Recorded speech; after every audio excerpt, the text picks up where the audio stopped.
નમસ્કાર વિદ્યાર્થી મિત્રો, આજે આપણે પાઠ 16ની અંદર ભાગ 3ની અંદર કેટલીક માહિતી છે એ કેટલીક માહિતી મેળવવાના છીએ.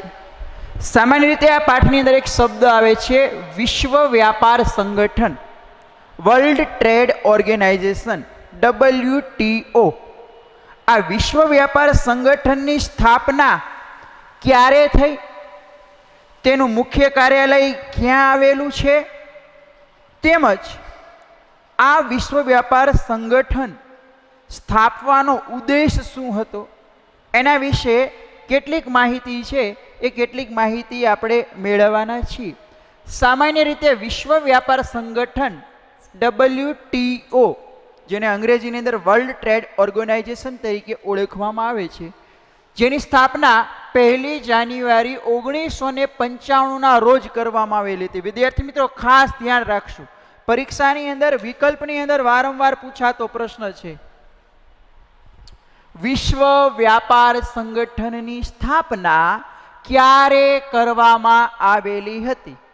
તો વિશ્વ વ્યાપાર સંગઠનની સ્થાપના 1 જાન્યુઆરી 1995ના રોજ કરવામાં આવેલી હતી. ઘણી બધી વખત એક ગુણની અંદર એવો પણ પ્રશ્ન પૂછાય છે કે વિશ્વ વ્યાપાર સંગઠન જે WTO છે તેનું કાર્યાલય ક્યાં આવેલું છે? તો તેનું મુખ્ય કાર્યાલય છે એ સ્વિટ્ઝરલેન્ડના જીનીવા શહેરમાં આવેલું છે.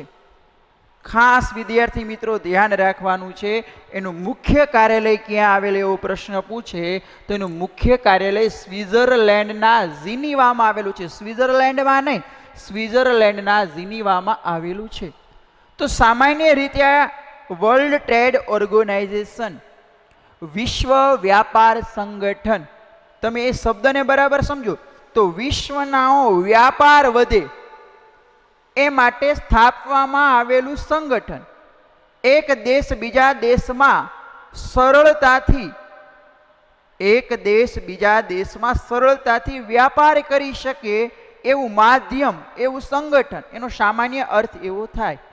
તો સામાન્ય રીતે આ WTO છે એના ઉદ્દેશો શું છે, શા માટે વિશ્વ વ્યાપાર સંગઠન છે એ શા માટે વિશ્વ વ્યાપાર સંગઠનની રચના કરવામાં આવેલી છે, તો અહીંયા જોઈએ તો સામાન્ય રીતે વિશ્વના દેશો વચ્ચે વ્યાપારના અવરોધો દૂર કરવા, કે દાખલા તરીકે કોઈ પણ બે દેશો છે, એ બે દેશો વચ્ચે જે અવરોધો છે, જે મુશ્કેલીઓ છે, જે તકલીફો છે, એને દૂર કરવા માટે એનું માધ્યમ છે એ આ વિશ્વ વ્યાપાર સંગઠન બને છે. ઉદાહરણ તરીકે ભારત અને ચીન વચ્ચે જે વ્યાપાર છે એ વ્યાપાર કરવામાં ભારત અને ચીનને જે મુશ્કેલીઓ પડે છે એ મુશ્કેલીઓને કેવી રીતે દૂર કરવી જેથી કરીને ભારત અને ચીન બંને દેશો છે એ વ્યાપાર કરી શકે. એટલે એનો મુખ્ય ઉદ્દેશ છે એ વિશ્વના દેશો વચ્ચે વ્યાપારનો અવરોધ દૂર કરો. એક દેશને બીજા દેશ સાથે જે વ્યાપાર કરવામાં જે મુશ્કેલીઓ પડે છે એ મુશ્કેલીઓને કેવી રીતે દૂર કરવી, એ બે દેશો વચ્ચે પડતી મુશ્કેલીઓનો વચલો રસ્તો શું હોઈ શકે, એ પ્રકારે એ રસ્તો કાઢીને બંને દેશો છે એ વ્યાપાર કરવા માટે જોડાય એવો પ્રયત્ન થાય, એટલા માટે આ વિશ્વ વ્યાપાર સંગઠન છે એની સ્થાપના કરવામાં આવેલી હશે. આ એનો ઉદ્દેશ પણ હોઈ શકે. બીજો પ્રશ્ન, વિદેશ વ્યાપાર માટે દેશના ઉદ્યોગોમાં આપવામાં આવતું સંરક્ષણ દૂર કરવું, કે વિદેશ વ્યાપાર છે એ વિદેશ વ્યાપાર વધે એ માટે આ વિશ્વ વ્યાપાર સંગઠન છે એ સતત અને સતત પ્રયત્ન કરે છે અને એ માટે સંરક્ષણ છે એ સંરક્ષણ પૂરું પાડે છે. વૈશ્વિક વ્યાપારની નીતિ અને આર્થિક નીતિઓ સાથે સંકલન કરવું, જે વિશ્વની વ્યાપારની નીતિ છે એ વિશ્વની વ્યાપારની નીતિ અને વિશ્વની જે આર્થિક નીતિઓ છે એ બંનેનું સંકલન કરવાનું કામ આ વિશ્વ વ્યાપાર સંગઠનનું છે. એનો એક ઉદ્દેશ છે કે વિશ્વની જે વ્યાપાર નીતિ છે અને વિશ્વની જે આર્થિક નીતિ છે એ બંને વચ્ચેનું સંકલન કરવું, આ બંને વચ્ચેનું સંકલન કરવા માટે પણ આ વિશ્વ વ્યાપાર સંગઠનની સ્થાપના થઈ હશે એવું આપણે માનીએ છીએ. વિશ્વમાં ઉદ્ભવતા વ્યાપારી ઝઘડાઓનું નિરાકરણ કરવું. વિશ્વની અંદર આજે અનેક દેશો છે જે વ્યાપાર કરતા હોય છે અને કોઈ પણ કારણોસર એ વિશ્વના બંને દેશો વચ્ચે કોઈને કોઈ ઝઘડાઓ થતા હોય છે. એ ઝઘડાઓનું નિરાકરણ કરવું અને ફરી પાછા એ બંને દેશો વચ્ચે વ્યાપાર શરૂ થાય એવો એમનો ઉદ્દેશ છે. ઉદાહરણ તરીકે ભારત અને ચીન. આ ભારત અને ચીન વચ્ચે કોઈ કારણસર ઝઘડો થયો. ભારત ચીનમાં વસ્તુ નહીં મોકલે, ચીન ભારતમાં વસ્તુ નહીં મોકલે, એકબીજા દેશમાંથી વસ્તુ ખરીદશે નહીં, આયાત પણ નહીં કરે, નિકાસ પણ નહીં કરે. તો એ ઝઘડાનું મૂળ કારણ શું છે? શા માટે ભારત ચીનમાંથી વસ્તુ ખરીદતું નથી? શા માટે ચીન ભારતમાંથી કોઈ પણ વસ્તુની આયાત નથી કરતું? એનું મૂળ શું છે? એના ઝઘડાનું મૂળ કારણ શું છે? શોધીને એ ભારત અને ચીન વચ્ચે ઝઘડો છે એ ઝઘડાનું સમાધાન કરાવીને ફરી વખત પાછો ભારત અને ચીનનો વ્યાપાર પહેલાંની જેમ જ શરૂ થાય એવા એના ઉદ્દેશ છે એ હોઈ શકે. આ એના સામાન્ય ઉદ્દેશો છે. એ ઉદ્દેશ છે એ જ પ્રમાણે સામાન્ય રીતે જોવા જઈએ તો એના કાર્યો છે. બહુરાષ્ટ્રીય કંપની વ્યાપારને લગતા કરારો માટે જરૂરી માળખું પૂરી પાડવું. બહુરાષ્ટ્રીય કંપની, એક કંપની છે એ એક કરતાં વધારે રાષ્ટ્રની અંદર હોઈ શકે. એક કંપની છે એ એક કરતાં વધારે રાષ્ટ્રની અંદર, વધારે દેશની અંદર પોતે વસ્તુનું ખરીદ વેચાણ કરી શકે, પોતે વસ્તુનું ઉત્પાદન કરી શકે એ માટેનું એક માળખું પૂરું પાડવું. કે કોઈ પણ વિદેશી કંપનીએ આ પ્રકારની વસ્તુનું ઉત્પાદન કરવું હોય, ખરીદ કરવી હોય, વેચાણ કરવું હોય તો એનું માળખું આ પ્રમાણે હશે. એક પ્રકારનું જરૂરી માળખું પૂરું પાડવું એ પણ એનું કાર્ય હોઈ શકે. WTO એ ભેદભાવ વિહીન આંતરરાષ્ટ્રીય વ્યાપારને પ્રોત્સાહન આપ્યું. કોઈ પણ ભેદભાવ નહીં કે અમેરિકા છે, જાપાન છે, ઇંગ્લેન્ડ છે, આ બાજુ પાકિસ્તાન છે કે ભારત છે, એના માટે બધા જ દેશો સરખા. બધા જ દેશો માટે વ્યાપારી નીતિ સરખી. બધા જ દેશો માટે જે કંઈ નીતિ નિયમો છે એ બધી જે કંઈ આચાર સંહિતાઓ છે એ બધા જ દેશો માટે સમાન. કોઈ પણ ભેદભાવ નહીં. અને એક પ્રકારે જોવા જઈએ તો ભેદભાવ વિહીન આંતરરાષ્ટ્રીય નીતિ, વિદેશી નીતિ છે એ વિદેશી નીતિને પ્રોત્સાહન આપેલું છે. જુદા જુદા દેશોએ અપનાવેલ રાષ્ટ્રીય નીતિને અનુસરતા હોય તેનું અવલોકન કરવું અને તેમાં જરૂરી સુધારા કરવા. આપણા વિશ્વની અંદર જે કંઈ જુદા જુદા દેશો છે, આ જુદા જુદા દેશોએ જે કંઈ રાષ્ટ્રીય નીતિ, પોતાના રાષ્ટ્ર માટેની, પોતાના દેશ માટેની જે કંઈ નીતિ કરેલી છે એ નીતિની અંદર જે કંઈ જરૂરી સુધારા વધારા કરવા હોય એ જરૂરી સુધારા વધારા કરવા માટે પણ આ WTO છે એ કાર્યરત છે. કે એમ લાગે કે આ કોઈ દેશની રાષ્ટ્રીય નીતિ જે વ્યાપાર માટે યોગ્ય નથી અથવા તો એની અંદર જો થોડું પરિવર્તન કરવામાં આવે, એમાં થોડો સુધારો કરવામાં આવે તો એ પરિવર્તન અને સુધારાના કારણે એ દેશની રાષ્ટ્રીય નીતિ અને દેશની વ્યાપાર નીતિ છે એ દેશની વ્યાપાર નીતિને ખૂબ લાભ થશે. સામેના દેશની વ્યાપાર નીતિને પણ લાભ થશે. તો એની અંદર છે એ થોડો સુધારો વધારો છે એ થોડો સુધારો વધારો પણ કરી શકે છે. તો વિદ્યાર્થી મિત્રો, અહીંયા ખાસ આપણે સમજવા જેવું છે કે સામાન્ય રીતે એના ધ્યેયો શું છે, એના ઉદ્દેશો અને એના કાર્યો છે એ સામાન્ય રીતે એકબીજાને મળતા આવે છે. નામ જ એવું છે કે વિશ્વ વ્યાપાર સંગઠન, વિશ્વના દેશોનું વ્યાપાર માટેનું સંગઠન. વિશ્વના દેશો છે એ વ્યાપાર માટે એકબીજાથી નજીક આવે. આ એના ધ્યેય હોઈ શકે, આ એના ઉદ્દેશ હોઈ શકે, આ એના કાર્ય હોઈ શકે કે વિશ્વ વ્યાપાર સંગઠન છે. તો સામાન્ય રીતે જોઈએ તો આપણો જે ભારત દેશ છે એ વિશ્વ વ્યાપાર સંગઠન સાથે શરૂઆતથી જ જોડાયેલો છે. જો આપણો ભારત દેશ આ વિશ્વ વ્યાપાર સંગઠન સાથે શરૂઆતથી જ જોડાયેલો હોય તો ભારતીય અર્થતંત્ર પર એની અસર જોવા મળે છે.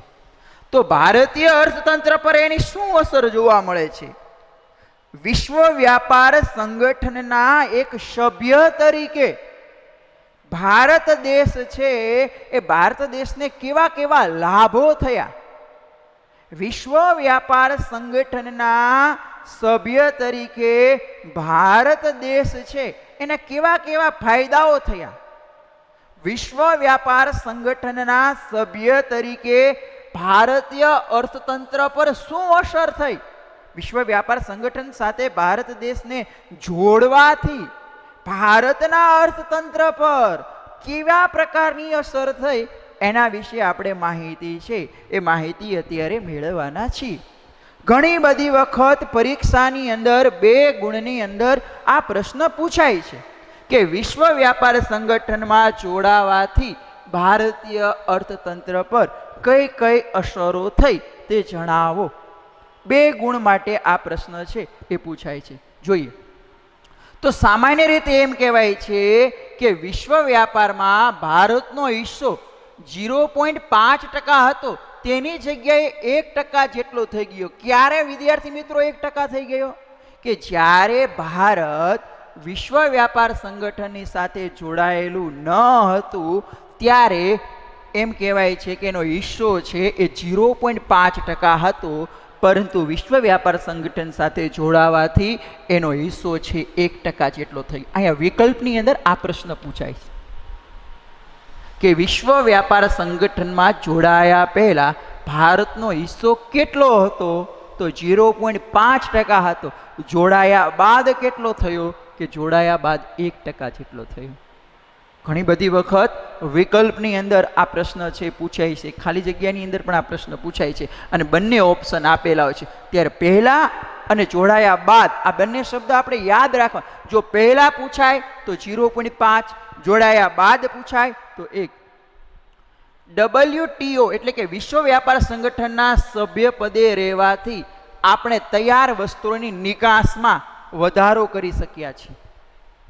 આપણા ભારત દેશની અંદરથી તૈયાર થતા વસ્ત્રો છે એ સામાન્ય રીતે અનેક દેશોની અંદર હાલની તારીખની અંદર આપણે નિકાસ કરીએ છીએ.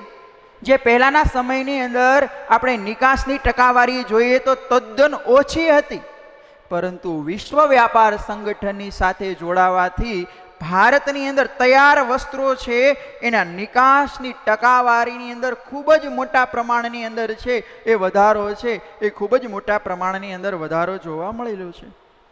એનો મતલબ સીધો મતલબ એ જ થાય કે વિશ્વ વ્યાપાર સંગઠનમાં જોડાવાથી ભારતના તૈયાર વસ્ત્રોની નિકાસમાં ખૂબ જ વધારો થયો છે અને નિકાસની અંદર જ્યારે વધારો થાય ત્યારે ભારતના હુંડિયામણની અંદર પણ વધારો જોવા મળતો હોય છે. ત્રીજો પ્રશ્ન, WTOના સભ્ય પદે રહેવાથી આપણે ખેત પેદાશની નિકાસમાં વધારો કરી શક્યા છીએ. વિશ્વ વ્યાપાર સંગઠનના સભ્ય પદમાં રહેવાથી એક સમય એમ કહેવાય છે કે જ્યારે આપણે ભારતના લોકો માટે અનાજની આયાત કરવી પડતી હતી, અન્ય દેશમાંથી આપણે ખેત પેદાશની કેટલીક વસ્તુઓ મંગાવવી પડતી હતી, આજની તારીખની અંદર સમગ્ર ભારત દેશ છે એ સમગ્ર ભારત દેશ એ ખેત પેદાશની બાબતોની અંદર છે એ નિકાસ કરવાની અંદર છે એમ કહેવાય છે કે અગ્રેસર રહ્યું છે. જે વર્ષો પહેલા આ ખેત પેદાશની જે વસ્તુઓ હતી એની આપણે આયાત કરવી પડતી હતી, આજે એ જ ખેત પેદાશ છે એની નિકાસ કરીએ છીએ અને ટકાવારીની દ્રષ્ટિએ જોઈએ તો ખૂબ જ મોટા પ્રમાણની અંદર આપણે આ ખેત પેદાશની વસ્તુ છે એ ભારતમાંથી અન્ય દેશ છે એ અન્ય દેશની અંદર મોકલીએ છીએ. નિકાસમાં વધારો થવાથી સામે આયાત ઓછી થવાથી પરિણામે વિદેશી હુંડિયામણમાં છે એ વધારો થયો છે. વિદ્યાર્થી મિત્રો, વિદેશી હુંડિયામણની અંદર ક્યારે વધારો થાય? જ્યારે આપણા દેશની નિકાસ વધારે હોય અને આયાત ઓછી હોય ત્યારે વિદેશી હુંડિયામણની અંદર વધારો થાય છે. એક પ્રકારનું હુંડિયામણ એટલે વિદેશી ચલણી નાણું. ઉદાહરણ તરીકે હું તમને સમજાવું કે ભારત છે એ નિકાસ છે એ 50% કરે છે, આયાત છે એ 25% કરે છે, એટલે ગેપ વધ્યો એ 25%નો વધ્યો. તો એટલી સામાન્ય રીતે નિકાસ વધારે થઈ, એટલે જે દેશની અંદર નિકાસ આપણી વધારે હશે એ દેશનું ચલણી નાણું, એ દેશનું હુંડિયામણ છે એ આપણને પ્રાપ્ત થશે. સામે આપણે છે એ સામાન્ય રીતે આપણે નિકાસ ઓછી કરેલી છે, એટલે આપણે અન્ય દેશનું ચલણી નાણું છે એ ઓછું આપવું પડશે. તો આ વિશ્વ વ્યાપાર સંગઠનના કારણે ભારતની અંદરથી મોટા ભાગની વસ્તુઓ છે જે નિકાસની ટકાવારી વધતી ગઈ અને બીજી બાજુ છે એ અન્ય દેશમાંથી આયાત કરવાની ટકાવારી ઓછી થઈ અને પરિણામે વિદેશી હુડિયામણનો વધારો થયો છે. અને એમ કહેવાય છે કે ભારત છે એ સ્થાપનાથી જ આ વિશ્વ વ્યાપાર સંગઠન છે એ વિશ્વ વ્યાપાર સંગઠનનું સભ્ય રહેલું છે. તો વિદ્યાર્થી મિત્રો, આજે આપણે અહીંયા જે કંઈ બાબતો જોયેલી છે એનું ટૂંકમાં આપણે પુનરાવર્તન કરીએ તો આજે જે કંઈ બાબતો જોયેલી છે એ કે વિશ્વ વ્યાપાર સંગઠન છે એ વિશ્વ વ્યાપાર સંગઠનની સ્થાપના ક્યારે થઈ, ક્યાં કરવામાં આવેલી છે એની માહિતી મેળવી, વિશ્વ વ્યાપાર સંગઠન છે એના ધ્યેયો શું હતા, એના ઉદ્દેશો શું હતા, વિશ્વ વ્યાપાર સંગઠન છે એ વિશ્વ વ્યાપાર સંગઠનના કાર્યો છે એ કાર્યો કયા કયા હતા, અને તેમજ વિશ્વ વ્યાપાર સંગઠનની સાથે જોડાવાથી આપણા ભારત દેશને કયા કયા લાભો થયા, આપણા ભારત દેશને કયા કયા ફાયદાઓ થયા, આપણા ભારતના અર્થતંત્ર ઉપર એની કેવા પ્રકારની અસર થઈ એ વિશે આપણે માહિતી છે એ મેળવેલી છે. વધારે માહિતી છે એ આપણે આવતા ટોપિકની અંદર મેળવીશું. અસ્તુ. ભારત માતા કી જય.